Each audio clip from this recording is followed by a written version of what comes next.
दिनै गोसोआव माबायदि गोजोननाय फोरमायगोन नोंथाङा? गोसोआव बहुद गोजोननाय मोनबाय बिमा बिफा बिदा फंबाय जाथि बंस'खौ लोगो मोननानै। नोंथांमोननि जे जाब्रबथाय जाथाय बे जाथाया सारा बुहुमनाङैनो गोसारलांदों। इसोरनि नामाव आर'ज गाबदों उत्तराखन्ड सरकारनि गोख्रों नाजाथियाव नोंथांमोना दिनै फिन गावनि जोनोम गामि नुजाफैदों।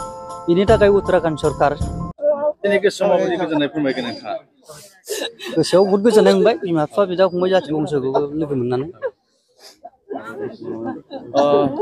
नोंथांमोननि जे जाब्रबथाय जाथाय बे जाथाया सारा बुहुमनाङैनो गोसारलांदों। इसोरनि नामाव आर'ज गाबदों उत्तराखन्ड सरकारनि गोख्रों नाजाथियाव नोंथांमोना दिनै फिन गावनि जोनोम गामि नुजाफैदों। बिनि थाखाय उत्तराखन्ड सरकार भारत जेनेबा आसाम सोरकार बिराद रोजा रोजा साबायखर बिसोरनि थाखाय। जाथायनि थाखाय फोरमायनो हागोन। माबोरै जायामोन जाथाया जोंनि डिउटिया हरनि 8टायावमोन। 11 तारिख 8टामोन इदिनाव जोंनि डिउटिया 8टाया जोंनि डिउटिया जाहैबाय 210 मिटार गोथौआवमोन। बिनिफ्राय जोंखौ फार्स्ट टाइमाव आंखौ लानानै थांदों 210निफ्राय पेसाव लांदों 2000 मिटार गोजौआव लानानै थांदों। बेनिफ्राय मेचिन सालायनो मानसि गैया होननानै लांदों। पाम्प सालायनो मानसि गैया होननायाव मेचिन पाम्प सालायनांगौ होननानै बास आं थांबाय। थांनानै बास जोंथ' जेबो बे 2000आवथ' जेबो रिपर्ट मोनहैया, बेयाव जेबो आवाजबो खोनाहैया। बेनिफ्रायनो बिसोरखौ 3टा बाजियाव सानै लानानै थांबावबाय।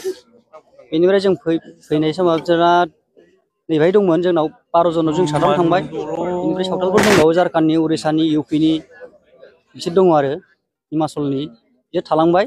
थालांनानै ओमफ्राय घटनाया जाबाय 5:30 जादों। 5:30 जानायखौथ' जों घटनाखौ जों जेबो मोनथिहैया खोनाहैयाबो बाव एथ' गोथौआव। होनाया ओमफ्राय दाना खबर मोनबाय, माखासे फरमेनफ्रा खारला खुरला जाबाय, एसे खबर मोनहैग्रोबाय बिसोरो।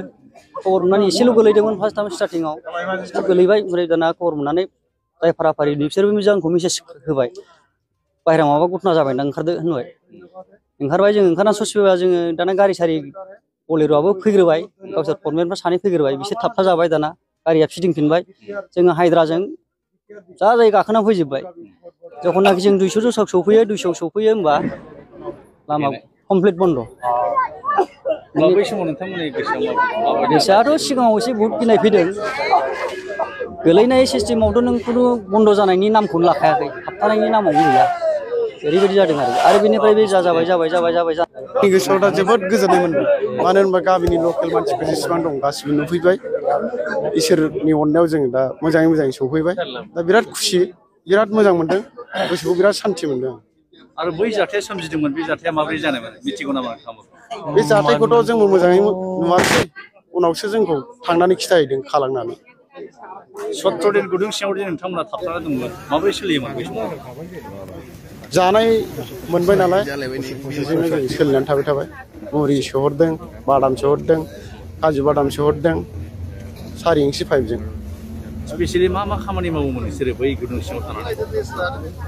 जोङो एलजि लगायोमोन, एलजि लगायो, सर्टकेट सारो, ग्राउन्डिं खालामो। जाथाय जानायनि बेसेबां गोबाव जाथाय जानाय समाव जों गैयामोन नालाय, उनाव 5:30 जादों नालाय बे घटनाया। माने जों 5:30 जाबा खालांनानै खिथाहैदों जोंनो केसआव थांनानै खिथाहैबाय। ओमफ्राय जों फरमेनफोर दं नालाय, फरमेना बुंबाय थर थाबनो लामा गोथेबायनो होनो। आं सानदों मा लामाया फिसा एसे गोथेबायनो, फिसासा दं खोमा, जों ओंखारलांनो हागोन, बयबो बुंबाय नालाय ओंखारलांनो हागोन खोमा। फैनानै नायफैबाय खाथियाव, उनावहाय लामाया फुरा गोथेजोबनानै दं। बे समाव माबायदि सानदोंमोन गोसोआव जेब्ला लामाया गोथेजोबबाय? नुफैबाय जोङो लामा गोथेजोब्बाय। ओमफ्राय बे समावथ' जेबो जायाखैमोन नालाय, गोसोखौ जेबो सानथ'वाखैमोन। उनाव दसे साननै थानानै आरो लस गोलैबावबाय, फुरा ज्राम गोलैबावबाय। अब्ला गिनाय फैबाय जों गोसोखौ, माने रिबानो बायनानै एलजियाम बायनानै गोलैबायना, बेखौ नुनानै गिबाय जों, फुरा नायग्रोमोजोब्बाय बयबो 41 जन मानसि। बेखौ नायनानै बयबो मोखां सोमबाय, हाब दिनै मा जाबावगोन होननानै। माबोरै कन्टेक्ट खालामनो हादोंना हायाखै बे समाव बाहेरायाव? कानेक्टिभिटिफ्रा मारै जायो? इंसि पाइपखौ जोङो हास'दों। बेयो 4 इंसि पाइपआ बायहेरायाव ओंखारनाय नालाय, दै लांनाय, बेजोंनो दै लाङो सिङाव।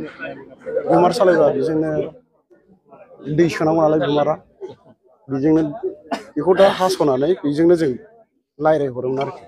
पाइपआ अलरेडि होनाय दंखायो मोनसे अलरेडि होनाय दंखायो पाइपआ मोननै होनाय दंखायो मोनसे 3 इंसि दंमोन मोनसे 4 इंसि दंमोन बिनि उनावसो 21 दिन 21 तारिख ना 22 तारिख बेवहाय 6 इंसि पाइप सोहरदों बिनि उनावहाय जानाया पुरा फ्रि फैबाय जानाय लोंनाय मा जानो गोसो नोंसोर बिहरल' जाबाय बेनिफ्राय जानाय लोंनाय पुरा टेनसन गैला जानायबो लोंनायबो दैयाबो बेनिफ्राय हाबबाय फार्स्टआवथ' जों माबानिफ्राय पेसनिफ्राय दैखौ लायनांगौमोन जों पेसावनो दै गबाय थायोमोन बेनिफ्रायनो द्राम लानानै दै लानानै बेखौनो लोङोमोन जों